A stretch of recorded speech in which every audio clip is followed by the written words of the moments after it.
Good afternoon, guys. This is Don V with Truth Be Told, and we have Flyover Conservatives Juan O Savin, Part 2.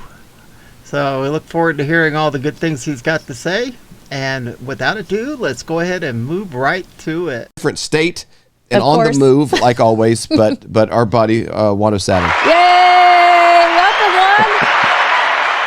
Hey, it's good to cross paths with you again. I know. We were blessed. We were just talking. I know. We were texting though back and forth, and you were sending me some articles, and it was like, man, this is good stuff to know. But we really should have tied that onto there. We're also going to do some decodes today because I think that's one of your greatest strengths is seeing behind the facade of what's being shown. You know, a lot of people only see what's being shown, and you have a knack for kind of putting 2 + 2 together, and you actually know what there is to be seen, and we're going to do a little bit of that on some symbology and some numbers and some things like that. But there's some news that broke yesterday, and I just kind of want to give you the platform to take off from there on what you were sending us. Well, Revolver just had an article that came out yesterday, and I think it's a very important article, and I think everybody, especially coming into this 4th of July weekend and the events through the remainder of the summer, should read this article, understand the implications of what's being said there. And it has to do with issues that I've raised all the way back, literally for decades, but especially since the time of the Bundy Ranch incidents and the Malheur Reservation incidents, and even with the death of Lavoy Finicum. In fact, remind me during the course of this, I need to talk about that situation there with the Finicum family and the lawsuits before we end the broadcast today. Okay, got it down here. So the Revolver article has to do with the Oath Keepers and Stuart Rhodes and some people involved in that there. But it kind of gets to what I was saying earlier about there's something being shown and then there's kind of the truth that sometimes it's hard to see. Mm-hmm. So that's where you really come in. Well, okay. So let me just bounce around a little bit here, but it's worth kind of going back to this January 6th date. It's becoming more and more of a hinge point of the attack on conservatives, on President Trump, and even matters related to the election. And so the process at the time of the election and past.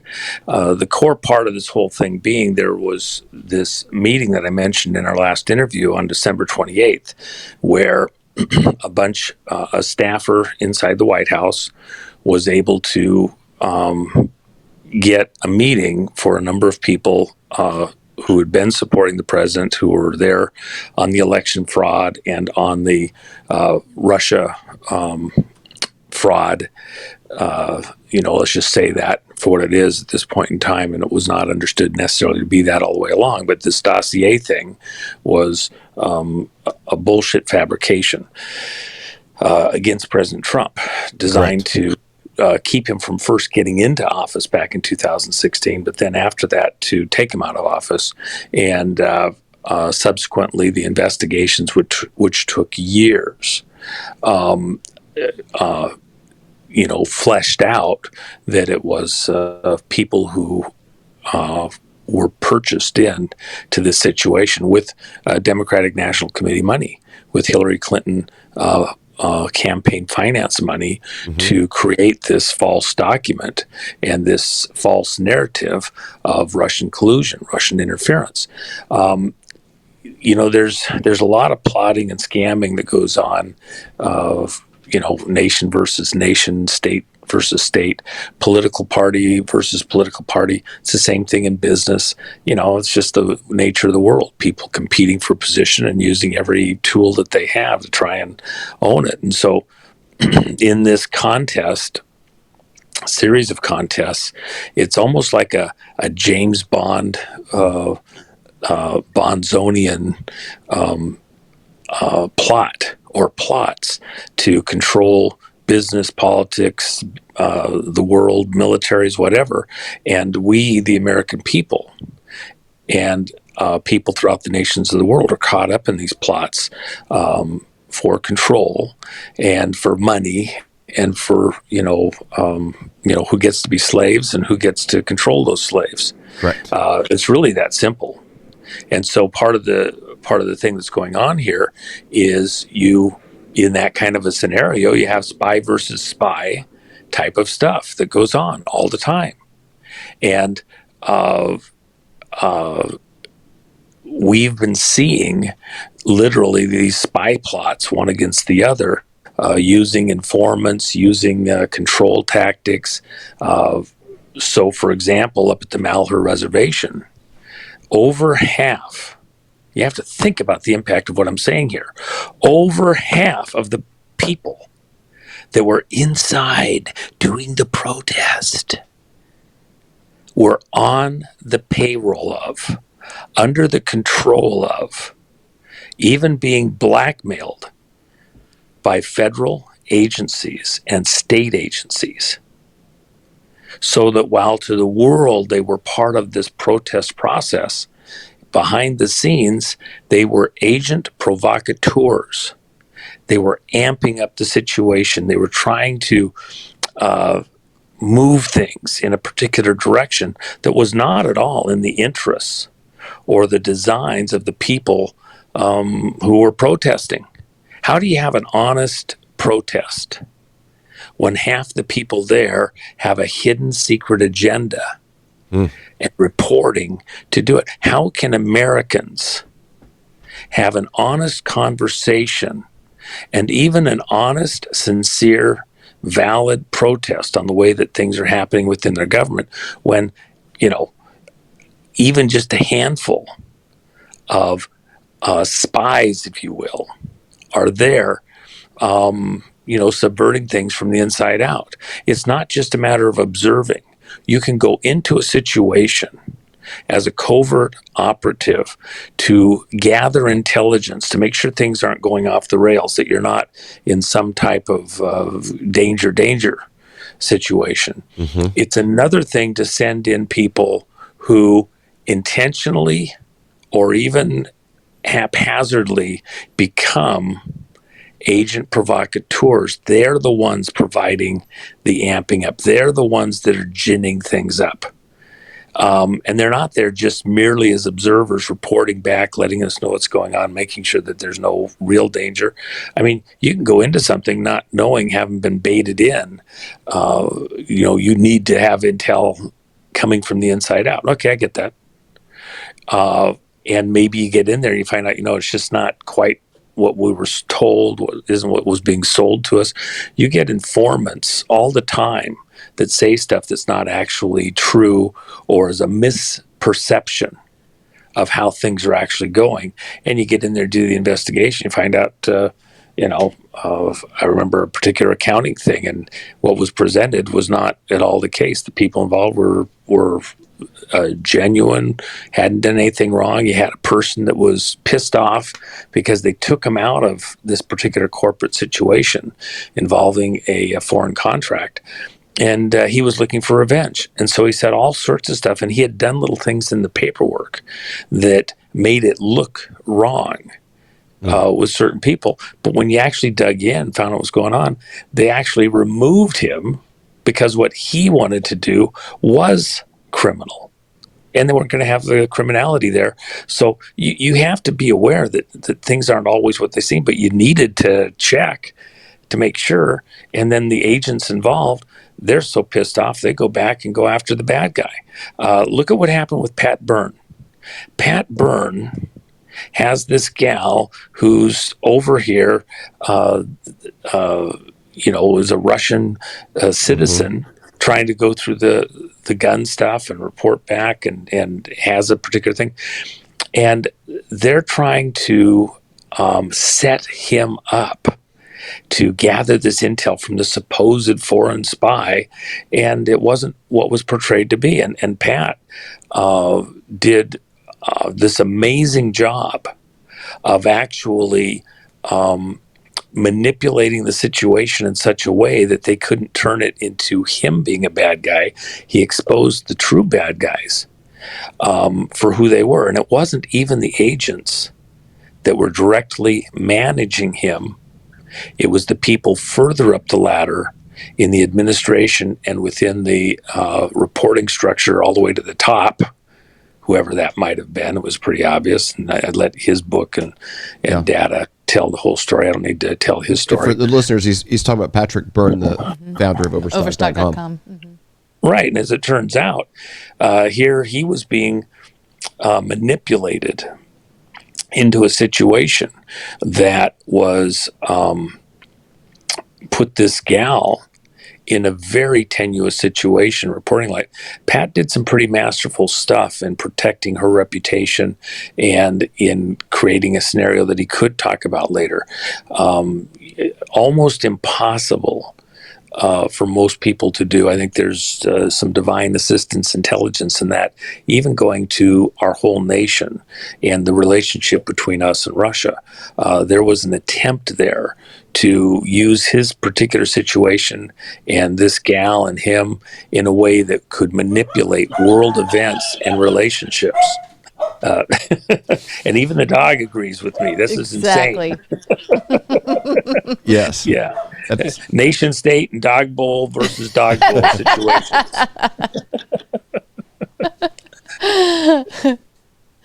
Leave my dog biscuits alone. Yes, exactly. Deep state's trying to take in on the. Leave my dog biscuits alone. I will not be your slave. So when you talk about that, like with Patrick Burns, the thing that enables a narrative like that to continue to smoke is media cover. And so there has to be this almost trifecta of a state-funded and state-produced plant, and then the agreement or whatever on the back end for the media to cover things in such a way that allows that to remain credible, as they work in concert together. Well, and of course, intelligence agencies controlling media persons or entire entities is a big theme. The reports were out that O'Reilly was on the payroll of CIA on certain stuff, and other media figures. Other people have said that in some of the intelligence hearings that every major figure in the media was on a three-letter agency's payroll. And that included people, the most trusted news sources in America, Right. And you start realizing, oh my gosh, how much of what I'm getting is actually accurate, or is it twisted and perverted so much that it really has no connection to accuracy. It's so bent, you can't trust those words. So you have it within the media. You have it within, whether it's the reporters or the reporting styles, the media agencies, what they choose to cover and how.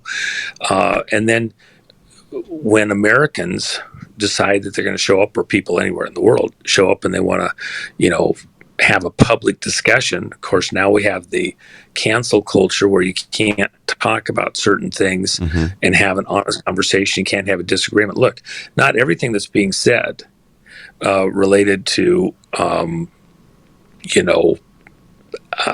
do you say it? What word can you use? You can't, if I get my arm pinched,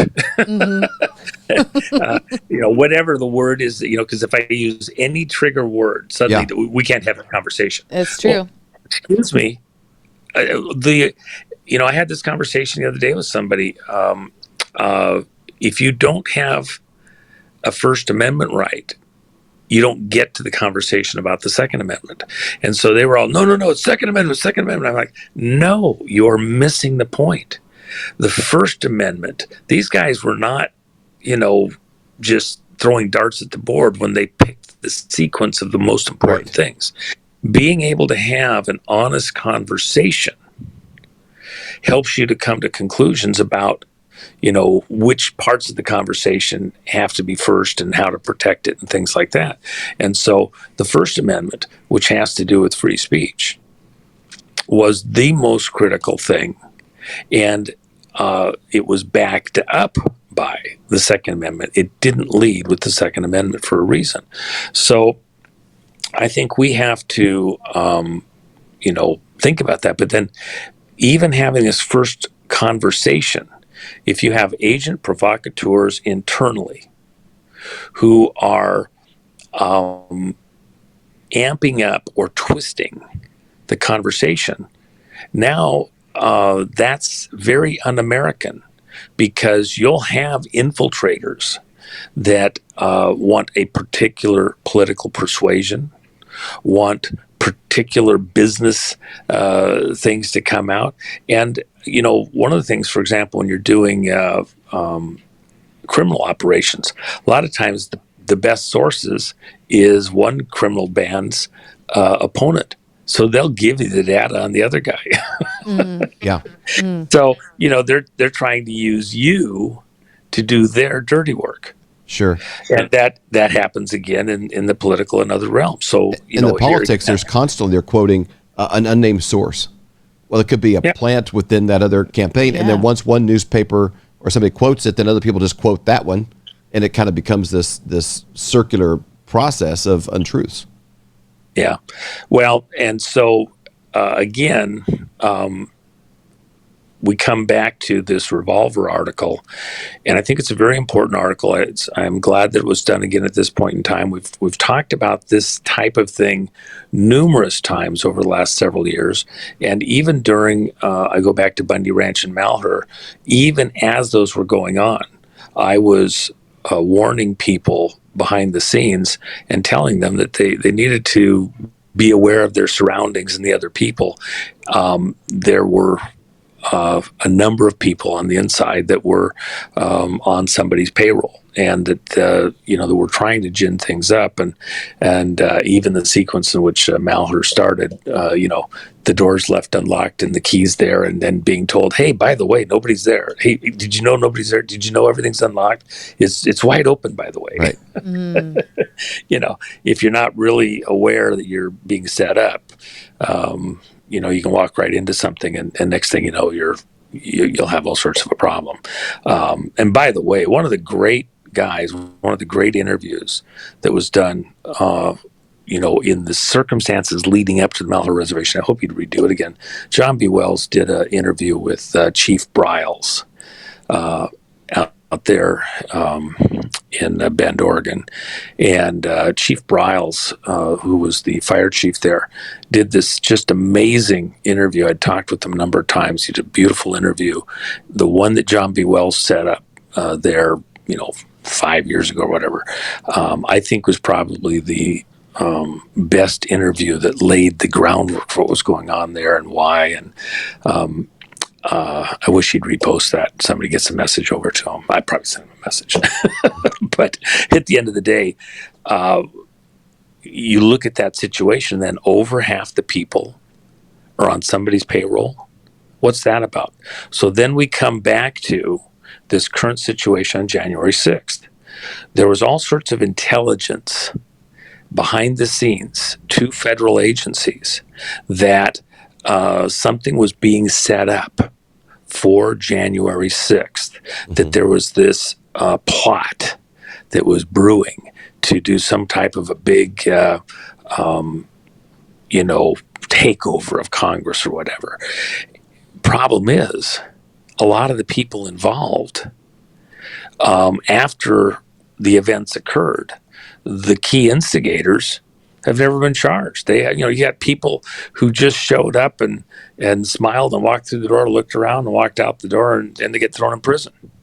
And you can't even get to a proper hearing because they're terrorists. And, the normal court rules, 3-day, stuff doesn't apply. And they're going to go to jail for, decades and decades over this. And yet you have other key people that were doing a lot of the amping up behind the scenes, including Rhodes and over there at Oath Keepers, and nothing's happening.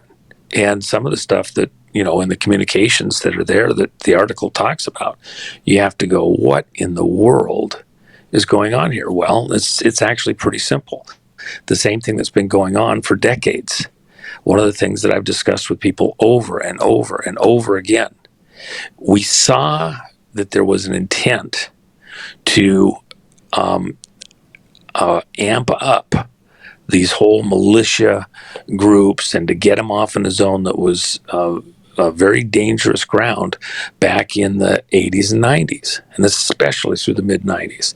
And so there was infiltration, there was manipulation, there was all sorts of bizarre things going on that was set up to malign, to damage the whole imagery of a citizen militia, to make it look like we're a bunch of kooks and nuts and lunatics. And you gotta wear your style of camouflage that's the accepted style this week in order to be a true patriot militia person. You're going to take over and save the country.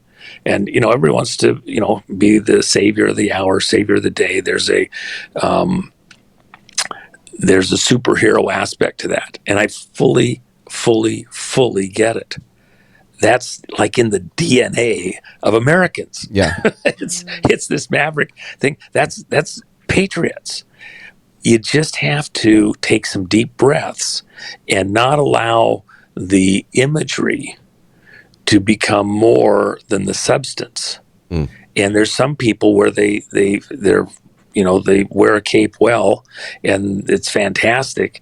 But at the end of the day, what's actually being done isn't doing much to save the country. It's a bunch of chest beating, and it's dangerous. And those people that wear it on the sleeve the hardest, the most, sometimes are also the easiest. Look, it's the guy I want next to me in the foxhole. I'm not throwing any stones. You gotta get this. I mean, it's a very fine nuance. You want a guy that's ready to go to the fight. But the other side of the coin is you don't want to be egged on at the wrong moment in the wrong way and stand up in the middle of a firefight and get taken out. You got to keep your head down. You got to think about your surroundings. You got to pick the right moment. That's so good. So there's a real fine line here. And we have to be so sensitive. There's a particular story, and I won't say it precisely because I don't want to tick off the people or hurt their feelings, because I'm not going to say something very positive. A particular person was in a firefight, and his guy beside him got killed. And he was so pissed off, he stands up and he starts raking the tree line out there, and he himself gets hit. Now, when he was just standing up, flailing away with the bullets flying down range, lead down range, the one with the most lead down range wins. Well, not necessarily. If the other guy's pretty well concealed and protected, he just gets off one accurate shot and you're done. I mean, that's a lot of the most important training for special forces type units is, make it count. How much can you carry in as far as bullets, weight wise? Make it count. If you need to put a few rounds down and get it down there, but a shot is not as important as an accurate shot in most cases. And so you gotta really think about what you're doing. And I'm using a military type scenario, but we're under attack. This isn't patty cake, okay? This isn't us just playing in the sandbox and doing whatever. America and American ideals, the American citizen, the patriots are under attack right now. You cannot be halfway about this, as though it's just a football game, a sports contest. This is about survival of the American patriot. You can still be alive and you'll be, American sheep or something. And by the way, when when the Bible talks about the children of God being sheep, Peter, care for my flock and that sort of thing, I'm not sure that God is actually this is a compliment. Man, that's true. David was raised on a sheep farm. I grew up on a sheep farm. They're the dumbest animal. They would get out of their Nearsighted.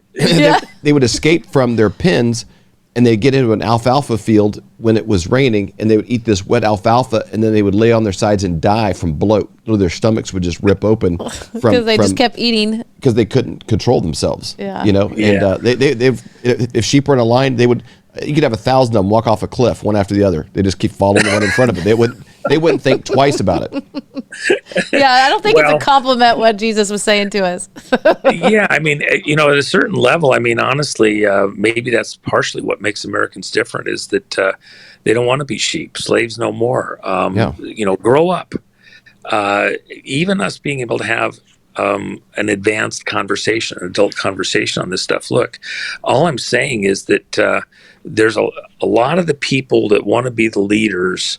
I'm thinking even of one specific situation where I was invited to a particular situation with a group, and one of the guys is wearing a Nazi Hitler mustache, and he wants to lead this whole operation. And the whole time I'm just going, man, I'm telling you,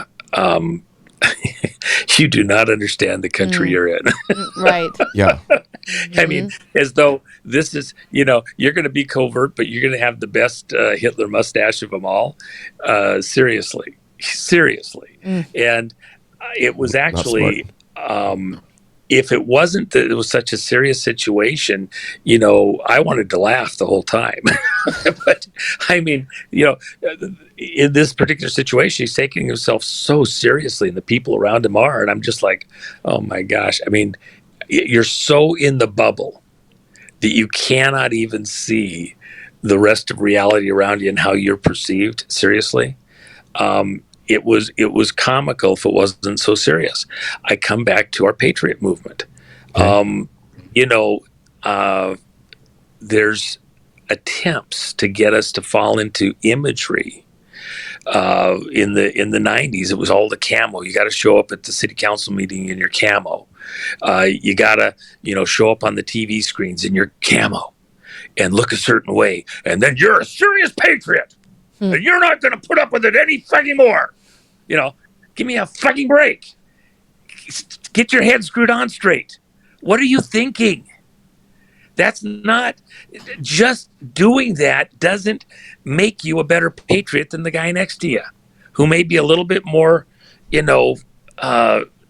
aware of how his time is best used, because he's got to pay the bills and he's got to keep the wife happy, and that means having a date night. Seriously. Yeah. Have you lost, perspective, kind of seeing the bigger picture? You can't kill the patient to save the patient. The cure can't be worse than the disease. And so there's all these things going on where manipulators, externally and internally, externally being, let's say, news media, they show up and some internet or TV channel wants to interview you. And I had this conversation a couple months back with one of the guys that agreed to be interviewed for a particular, special that was being done. And I says, really? Seriously? And you think that they're going to portray you in a way, and what you're saying in a way that's going to be helpful overall, or you just want to be seen? I mean, you just want to be, on it. And at the end, oh, no, I'm going to be fine. It's going to be great. And they've promised me and everything else. Well, shoot, what came out? It really made all of us look very poor. It was not a good portrayal. I remember Rush, something came up and there was a particular media group that wanted to do a very good interview of him, supposedly. And he says, no, I'm not going to waste my time with that. That'd be the dumbest move in the world, because they'll never give me a fair shot. And of course, correctly, that was his correct determination. And then they did a hit piece on him. They did a couple other things. Another group came and decided that they would do it, and they gave certain guarantees and actually did a pretty good interview, but it was the first big one that Rush had done. He controlled the situation. He thought it through enough.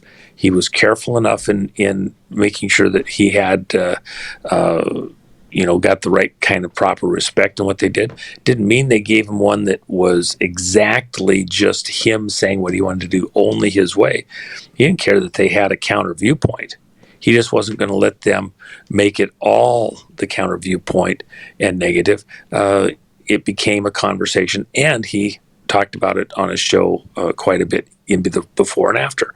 So at least he got a pretty fair shot. And the people that enjoy Rush, God rest his soul. I mean, so much of the people out there, people don't realize how huge an impact Rush and Mike Reagan made in the mid 90s in the conversation out in the world through the other smaller local groups. They were the two big dogs nationally. They were both made members of the 94th Congress as honorary members because they helped with Newt and the contract with America, and in explaining that out to people, and then getting a Republican Congress in place after Clinton won the presidential. That media conversation became really important, and those people that were involved in that, down through the ranks at the local city levels, where you had radio shows and like that, their shows were really the follow-on to the big national shows with Rush and Reagan. Both of them had over 500 affiliates during that time period. Just a monster. Rush is like, for anybody my generation, he's kind of like this uncle in the back of your head that kind of helped you navigate both Clinton, terms and then kind of on through. I hear him coming out quite a bit just in people's language because he gave people a way to frame events, that was unlike anyone else, other than him. Well, there was enough dwell time with him where people could listen through and kind of get stuff. It didn't mean you completely agreed with him. There were several things that we disagreed pretty. He's a master storyteller. He's the only person ever with radio. I'd pull up to the house sometimes. I'd listen to him coming from work because there's older guys that worked with me, and we're just first married then. It's been 30 years ago. And they'd be talking this stuff, and so I'd be listening to Rush in my car. He was so good at leaving you hanging that you'd sit there and listen to 3 minutes of commercials, waiting for him to come back on to continue the story. Well, he's just a master storyteller. And he would explain things enough that if you stayed long enough to listen to the full explanation, you'd get to, you might not agree, but chances are pretty good you would agree because he laid out enough of the stuff. The dwell time was enough that you could actually get to an understanding of why he was saying things the way he was saying. So, but you could have media externally to situations twisting the way things were told and making it look different from outside the bubble or whatever. And you had certainly lots of detractors of Rush, but they were trying to do it from the outside, and Rush had good defense because he had lots of time and he had lots of locations to get you to give you his side of what he was saying his way. So but it's a different thing if you had, let's just use that example, if you have a big host like either of those who's then working for the other team and they can decide not to cover certain stories. So, for example, the assertion was that, and I mean, I knew plenty of people over at Fox at the time, but that you couldn't get certain stories on the air. One specific one being anything to do with the birth certificate. And Riley was calling the shots there inside Fox and not letting anybody talk about it. Didn't matter whose show it was, you weren't going to talk about it on Fox. And so we never had, only alternative media could talk about that. And then you had people on the inside of the birth certificate issue that appeared to be totally, let's get this done, let's go that way. But they were dead ends, and they were twisted slightly and actually weren't necessarily working, again, to actually get the story out, but to figure out who the players were, and then to nullify the players individually and take the story down wrong pathways that were already known to be dead ends are going to be a problem, or where they knew they had perfect control.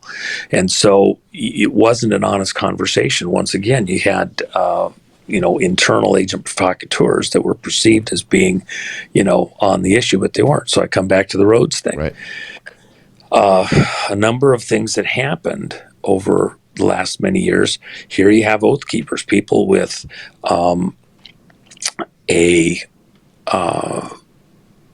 it really brought in a lot of military and policing patriots to the organization, because on principle, on the name, on the oaths within that organization, these people are there to protect America. And if it gets too far down the road, save America.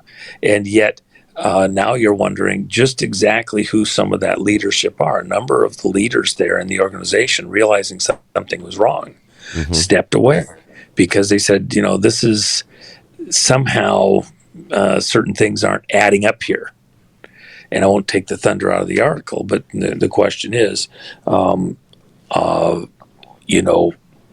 are people on the payroll or under some kind of agreement with contract with federal agencies to be agent provocateurs, not just listeners, not just cooperating? A number of the one of the groups, Gab, they provided, I believe it was Gab, provided very precise, specific information through known FBI contacts in a relationship that was already there for the digital media of specific things coming up on the January 6th event. And they shared it very timely. And by the way, they shared it before December 28th. Before that meeting that these patriots, very good people, all of them, both the person inside the White House and the people that were brought into that meeting with the president, these were all, the real deal. They're supporting the president. They're trying to get to an accurate vote situation. So you can't construe because things didn't come out a certain way or they were very animated, Right. that they somehow were idiots because it didn't happen or the president blew them off or whatever. The president, in what was being presented to him at different levels, was aware of what the push was to try and twist or tweak events coming up on this January 6th vote. And if possible, to cause the people that show up at that event with some spark. You have tinder dry foliage there. Yeah. And one spark, you got all the people there, and you could start some kind of a thing that would then cast all patriots as, un-American because they did something, half-cocked, brainless, to go take Congress. It's just a building. It's just a bunch of people. What are you going to take? What are you going to hold? What's the point going to be? We come to make our stand to be counted as citizens and be heard. But it doesn't mean that those people that showed up that day were there to be involved in violence or do something horrible. Right. The president says, go home in peace, etc. These agent provocateurs internally wanted the people who were present there on the 6th, I was present, to do something that then could change our brand, that could malign the movement, that would make us objectionable to the rest of the people at home that are just trying to live life and wanted to participate. All of a sudden they have to apologize. Well, I don't know who those people are. They aren't me. They did stuff that I didn't want to do. They wanted us to do something that then would be reproachable to the rest of America and the world. And the actual breaking into the congressional building. That's one of the things in the movie I did with Jennifer Mack, that called The Makings for a Perfect Day. If you haven't seen it, you should go see it. It's available online. You guys can put a link there in the show here. We show all of the events of that day and the day before on the 5th, the people, their attitude, what was going on there. And one of the things that's in the movie is there was people trying to beat in the windows on the congressional building after the door had already been opened up. It was just being done for drama sake, Just a theater. for theater. And then other of the patriots that were there are pulling him down and trying to pull him away and telling him don't and stop. So the people that were there in the general audience, they don't want this. It was a couple of provocateurs. The day before, on the 5th, you had another agent provocateur that's out in the crowd and yelling that we got to break into Congress, we got to take it over, we got to, occupy Congress, and all that. We got to break into the building, And this was on the 5th, and you're like, and who's this guy? Oh, right. Yeah, by the way, he's been doing this at other events. He's got this history of being at places strategically, trying to amp and gin things up. Oh, by the way, he's under the control of, on the payroll of a 3-letter agency. Oh, you didn't know that? So, and what's the deal? They get credit. They get, bonus points when they report back, and I got them to do this, or whatever, and they're going to do this, and I'm aware of it. Well, you tried to gin it up. How much of this is truly genuine Americans doing this, and how much of it is somebody trying to get in there and take some people that might not be as sophisticated emotionally, mentally, who may be just pissed off enough. I talked the other day, I mentioned in the show that we did the other day with some coaches, college coaches, names that many people in your audience would know. And we had a very important conversation. And one of the coaches said, on that 28th thing coming up on the 6th, I was ready to grab my guns and go down and join them and get this done. And I says, no, that's the whole point. Yep. You cannot have civil war in America. When you game this out, and this has been gamed out in the computers over and over, the AI has done this. People understand. They don't want to understand. I'm just telling you. Looking at how we win or lose here, and the way that we lose as citizens is if we can be provoked, baited, amped up into going to a civil war state, because we don't win. We lose if America goes into some type of civil war. And it could be regional, it could be city versus country, rural. There's a lot of ways it can play out, but if you can divide the country sufficiently, the business of America doesn't happen. That's what America is business, commerce, trade. And if you can shut down the business, if you make it so people can't work beyond a certain point, you reach a tipping point, and America isn't America anymore. It doesn't work anymore. It doesn't function right. And our decline is far more rapid than most anywhere else in the world that you would do this modeling. And the reason is because we're so reliant on the machinery, the cogs of society working. You stop those because we live in these we're so interconnected at so many levels, citizen to citizen. The infrastructure has to work above a certain level. Otherwise, the things that make us unique in the world fall off the map, and we're toast very quickly. And so civil war in America is probably the end of America this time, and it will have to be reinvented and start over from completely from scratch. And we don't want that. Our enemies want that. That's why they want black against white. That's the way they want policed society versus a chaotic society. They want revolution in America. Look, the people in Russia were upset with the czars. That was baited and amped up and turned into something. You had the Russian Revolution. And what happened? you ended up with a country that fell under the rule of an elite class, a communist, and the horrors that existed in that nation were far worse than ever anything existed during the ages of the czars. And same thing in Iran. You know, what the Shah and his family were doing with Savak, their internal investigative agency, and trying to get at some of the monsters there in the country, was pretty horrific. And, you know, I was just with folks there in D.C. the other day related to that.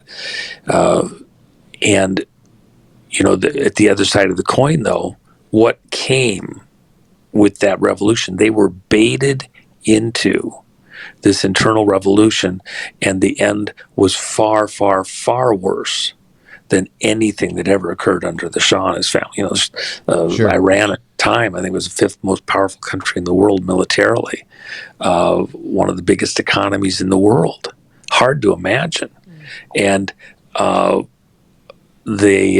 how advanced it was, etc., and then, you know, completely fell off the map after this revolution. Imagine that for America. Yeah. If we fall into civil war in America, we all lose.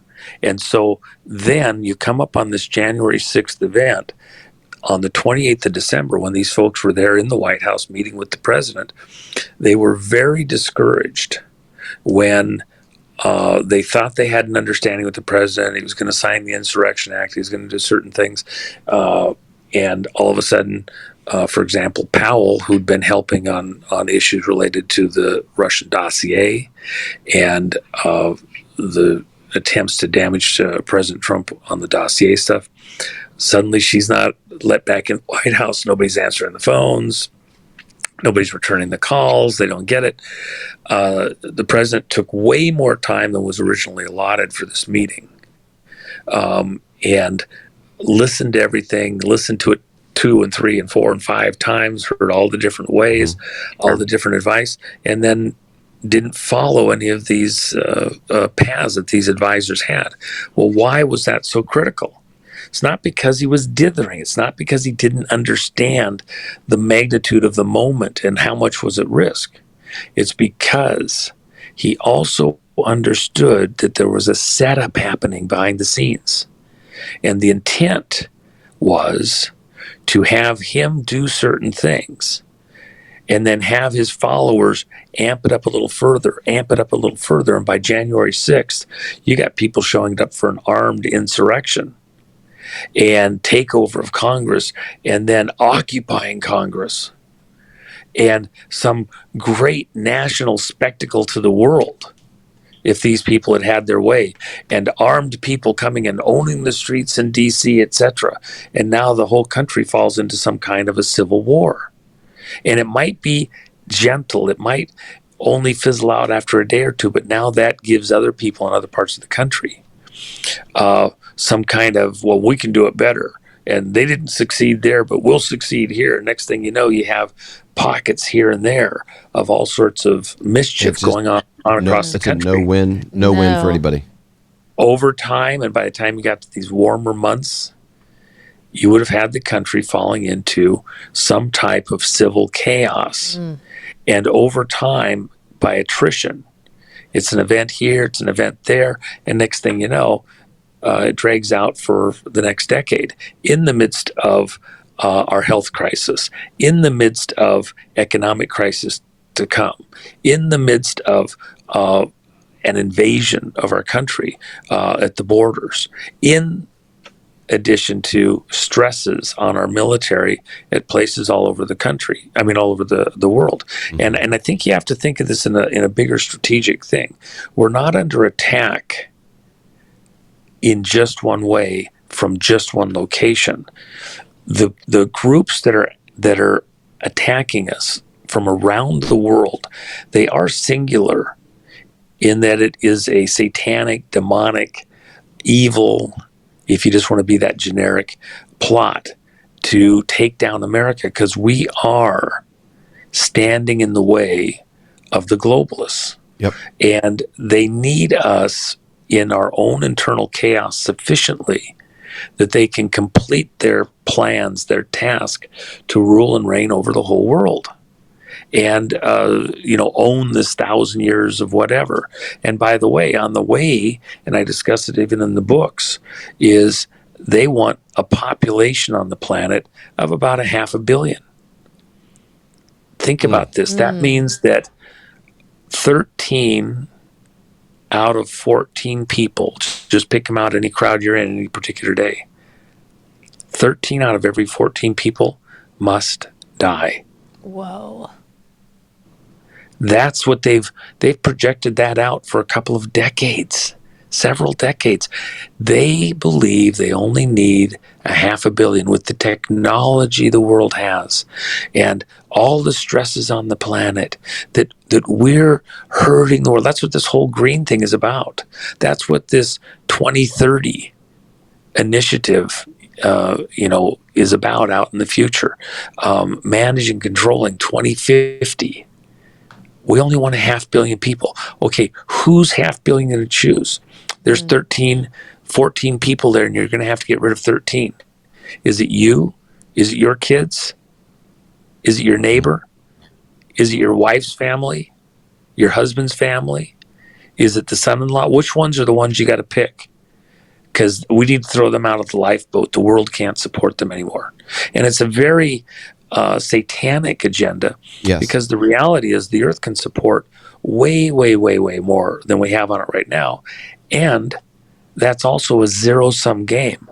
Oh, so you're not accepting that we have technology that could come online to make off-planet viable, and not 1,000 years from now, but literally decades out in the future, the population growth has somewhere to go. Right here in close in. I'll do some work on that somewhere in the future. I wanted to do it last year, but I just haven't had time to go into that in detail. But the reality is, with the advancements in technology, et cetera, that's the natural evolution of man, of the species, and moves us to where we survive even things that can happen naturally. You can have natural events like an earthquake or something that are terrestrial. You can also have stuff with a sunspot, with a technological situation like we have on the planet right now and we'll have out in the future, that could be a real threat if you haven't got things sorted out right. So even with various protections, you're not thinking big enough, because we've had a history here on the earth of sunspot activity that's been far more devastating, and I'll talk about that out in the future. So at the end of the day, part of the protection is the mass of people, the births and the growth. And in all those people that are, for whatever reason, by a war, abortion, starvation, that don't survive to adulthood, where's the next Tesla? Where's the next Gandhi? Where's the next Salk, who has some genius to add to the whole equation that takes the world to a whole nother level? Have you just lost that person because you couldn't manage your food sources enough that they survive to adulthood, or they get access to the education or whatever? Even these refugees coming over the border here in the U.S., what's really sad is that the money exists for them to be fine even where they're home. But there's war, chaos, greed in the politicians, the money side, and the people are trying to escape because it's so horrendous where they're at. The criminality is so unbelievable where they're at, and then they're going to come here and it's going to spread here. No, we need to help them fight the war at home, where not they bring are. them here. Yeah. Exactly. So anyway, all of that to say that when President Trump didn't sign the Insurrection Act, when he did not act the way those people expected him to act in the White House that day on the 28th and thereafter, he didn't do it because he was dithering. He didn't do it because he was foolish. He didn't do it because he didn't know how to protect his own best interests and his family's, etc. He did it to protect America. He was not self-serving at the critical moment. At the critical moment, which is huge, he opted to stand down because the American people weren't ready. They didn't have enough information about what happened on the vote. They were not properly prepared emotionally, mentally, to deal with these issues with data and facts. And so he had to step down, allow the situation to mature on the details, on the data. He did exactly what he was supposed to do. It was not just brilliant, it was also at his own expense and risk for himself and his family. Standing down meant that he had to step back and away, knowing that it put him in danger and his family in danger, because out into the future, once these people got in control, they were going to continue to come after him because they know as long as he lives and breathes, he's dangerous to them.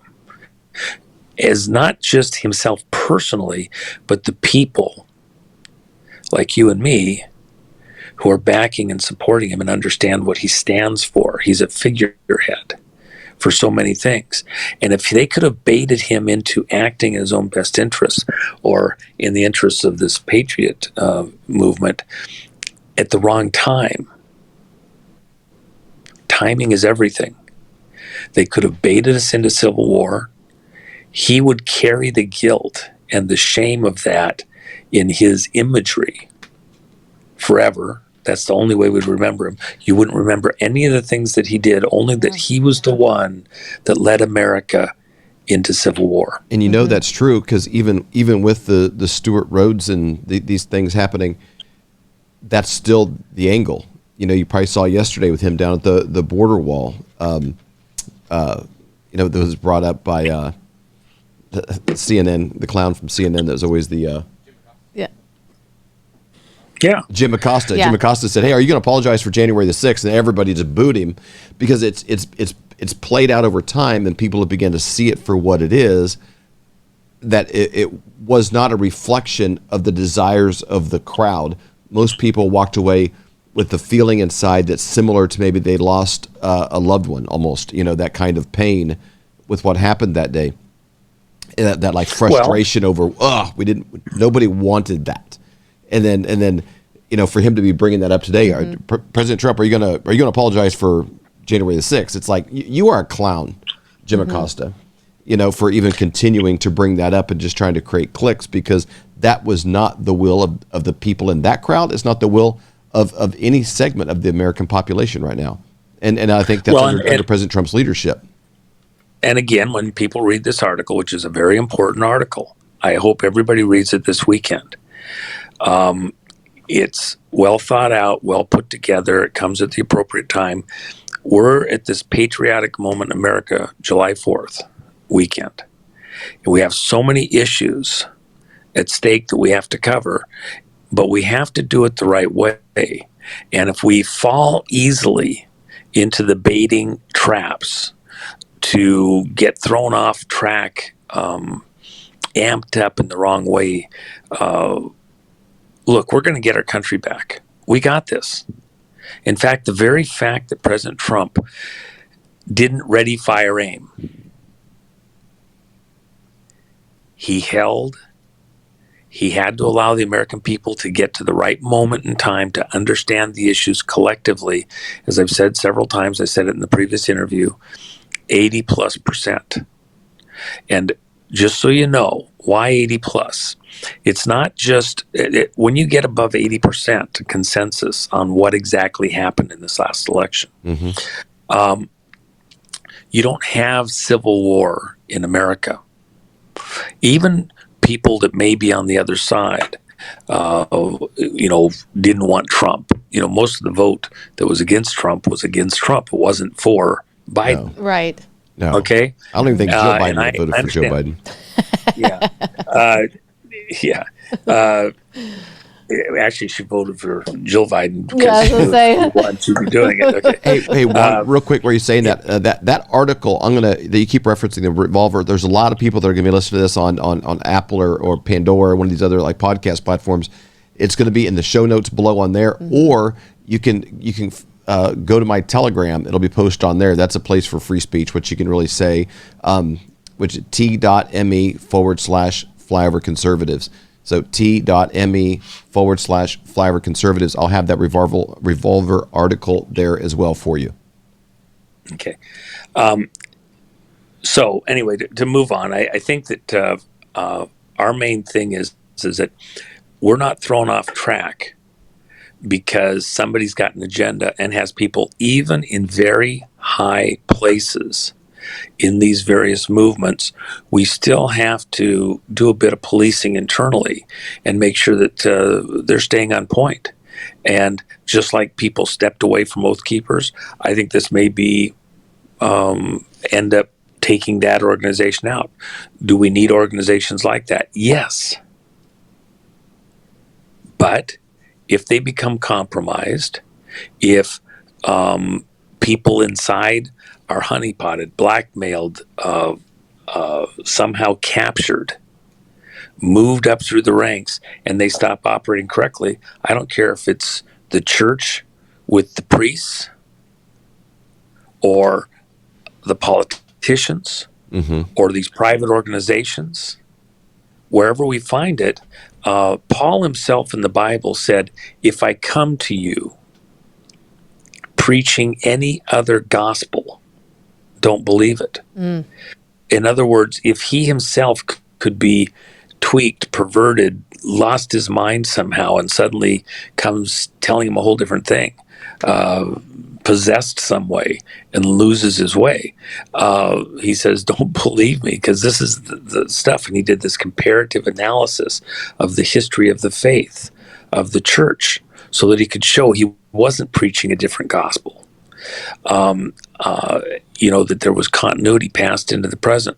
For American patriot citizens, we have this history. That's why I like to go into the history and what I've done and try to give some history of how we got to where we're at right now in some of the presentations and my writing and things like that.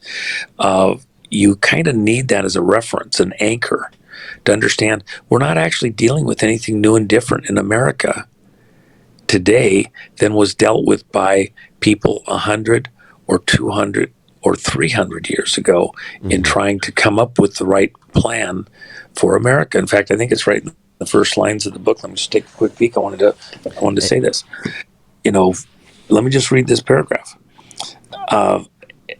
As a country, one thing people forget in this modern era is that we've been in a national crisis numerous times, far more than people care to recall. Yep. Okay. That's the way the book starts. Yep. This isn't the first time. Come on, people. Deep breaths. I had somebody that sent me a note last night. A gal, one of the organizations, and it was Death of America, Death of the Republic. We're in the last throes. I'm like, oh my gosh, come on, man. We are not. In fact, what President Trump did by holding on December 28th may very well in time historically be seen as President Trump protecting America against his own best interests, making the right choice when everyone around him wanted him to do something that would have fed and assisted this operation to take America into civil war. And several of the people, for all the right reasons, that are real good guys who may, look, you can be very sincere about things and still be sincerely wrong. Whatever the real motivations, involvement, attitudes of Rhodes or the people around him were, and I don't actually believe they weren't patriots. I don't believe that they were sinister. They just didn't understand that other people further up the line intended to take their energy and their momentum, and in a jujitsu-like move them and that energy to nefarious purposes, not good. And so there's times when, for all the right reasons, you do exactly the wrong thing. And President Trump was aware, had been briefed, understood what that was behind the scenes. Those reports were there days before of what was intended to try and pull us off track. But again, sometimes you let the enemy make their move and you move stuff back out of the way as best you can so you don't give away the bigger game. They are sucked into the canyon. They move into the open field. I'll give you a perfect example. When David, the events leading up to David engaging Goliath in the Bible, think about this for a second. What Goliath did, he had a bunch of Philistines, and they came to a certain point on the edge of Israel. And then the Israeli people, they show up, and they're on the other side of this valley. And for 40 days, Goliath would come out to the edge of their encampment on the edge of this hillside, and he would challenge the Jews. Why should you all die in battle today? Why should you, suffer loss? Let's do this, let's just have a duel. You send me your best warrior, your very best guy, and I'll meet him on the field of battle, and we'll have a fight. And if I win, then you become our slaves. If you win, we'll become your slaves.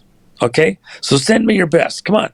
Everybody doesn't have to die. Just one of you. Just pick one out. Well, he's a giant. He's a big guy. But think about this. Hold on a second. A lot of bravado. There's a little more here to think about.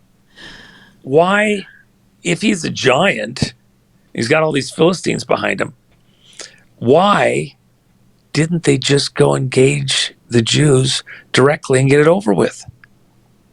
Why, for 40 days, was he out there taunting them? Why didn't they just walk across the thing and the giant go in there and kill a bunch of them and it's done? Why? He's demoralizing him, I guess. Fear in him? Put fear? Well, they must have had something that they were afraid of. Mm-hmm. And by the way, the Jews came into the land.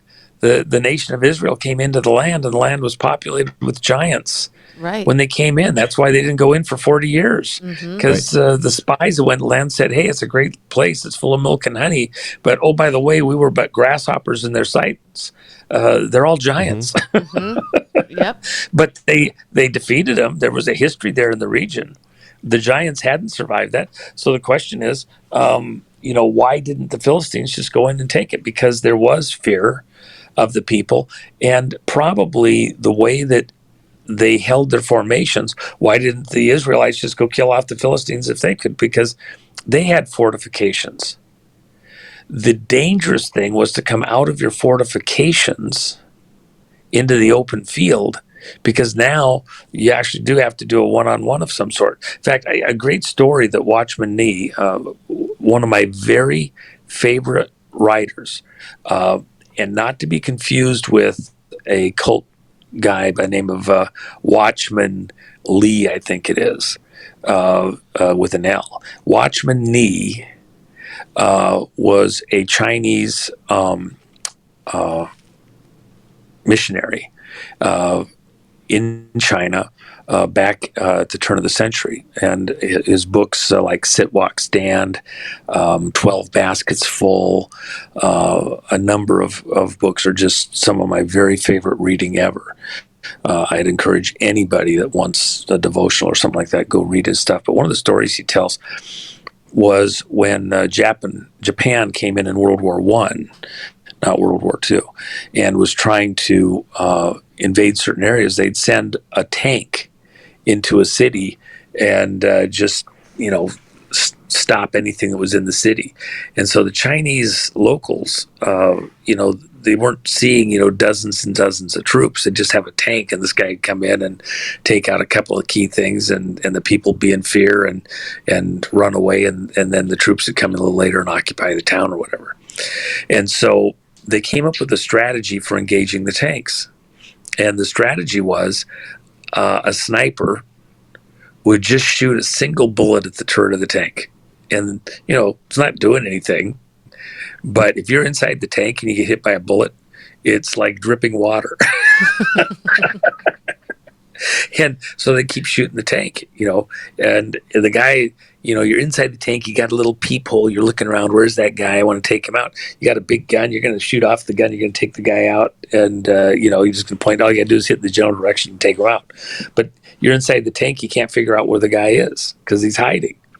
And that's all they have. They have just light arms. They're arms from the middle 1800s, that the Brits left there. So they're not highly sophisticated weapons as it is. And they don't have a lot of ammunition. So they'd just be plinking on the tank and hitting it very precisely up in the turret area where it made it ring like a bell. Well, eventually, this happened over and over and over again. They captured about 40 of these tanks. Wow. Whoa. And the way that they captured them intact and then turned them back on the Japanese is the tank driver would get tired of being plinked on like that, would eventually open the hatch and stick his head out to see where that guy was shooting the bullet so he could turn the turret around and blow the guy up. Oh, my God. He sticks his head out of the hatch, and the sniper is a sniper. He's not just anybody, but he very precisely goes in there, hits the guy, and he's dead. And they get the whole tank. Man, that's still a Bugs Bunny coyote kind of thing. Yeah, or that River really Coyote, is. Yeah. That is. But it worked over and over again because who's going to tell them how they got the tank? They took the driver out. There's nobody to say, well, I was a dumb idiot. I stuck my head out of the tank and they killed me. Couldn't stand the noise any longer. That's right. It was a great strategy. It was amazing.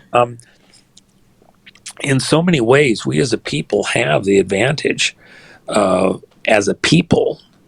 Our laws aren't being followed. Our Constitution isn't being followed. The courts are corrupt. The Congress is corrupt and captured in so many ways. But right now, with some time, as painful as it's been, we got to do something. We got to do something. We got to make something happen. It's got to happen right now. This process of people having to wake up, this Gulliver waking up moment, and come out of the stupor, and just because, people in your audience have woken up doesn't mean everybody's woken up. Right. Sure. It means that people are waking up. And then a lot of the people that weren't paying attention that, ultimately maybe are more conservative or misunderstood how the issues were just because, they didn't want to be, too extreme. That's part of the whole thing of making anybody that's patriotic look extreme. Okay, with your extreme camo, and matching boots. That's even the term that they're using is they're trying to get American citizens to report on American citizens that you consider an extremist. An extremist is the term. Yeah, danger. Like if you got a flag out in front of your house, you might be an extremist. Yeah, and who's the real extremist here? I have a defund police. Sign that's not extremist. Okay. Right. Yeah. Right. Mm-hmm. Yeah.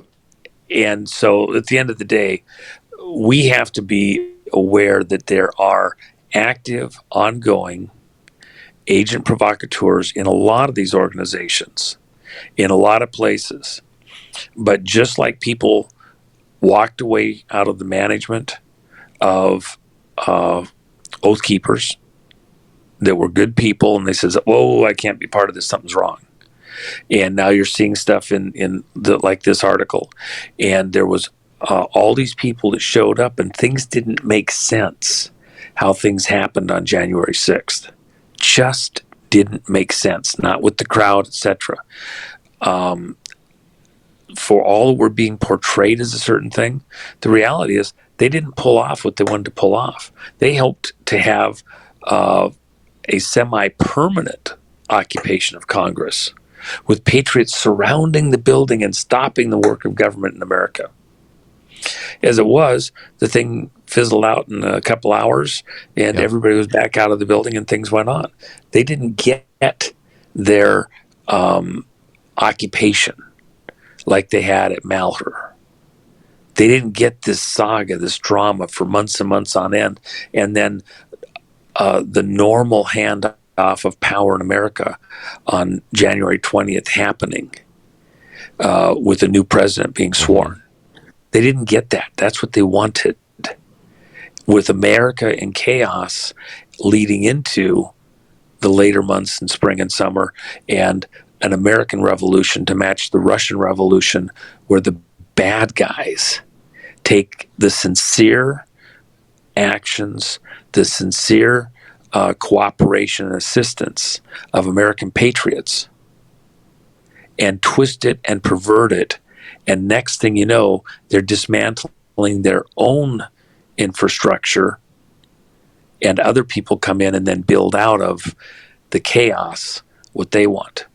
Out of chaos, order. But their new order for the world is not in the best interest of the American citizens. That's why Make America Great Again is such an important theme. Because if we make America great, if we take care of our own home, we clean up our own house, we then can go back out and help the rest of the world to throw off these tyrants who would be their taskmasters for eternity if they had their way. Slaves no more. Well, let me just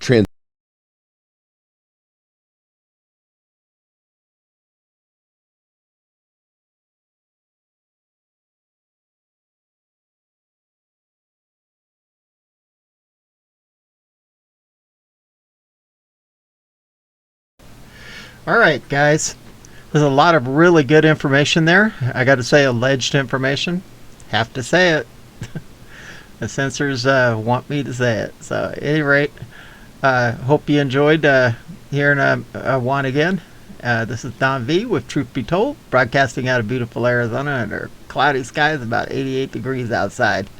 And we are out of here.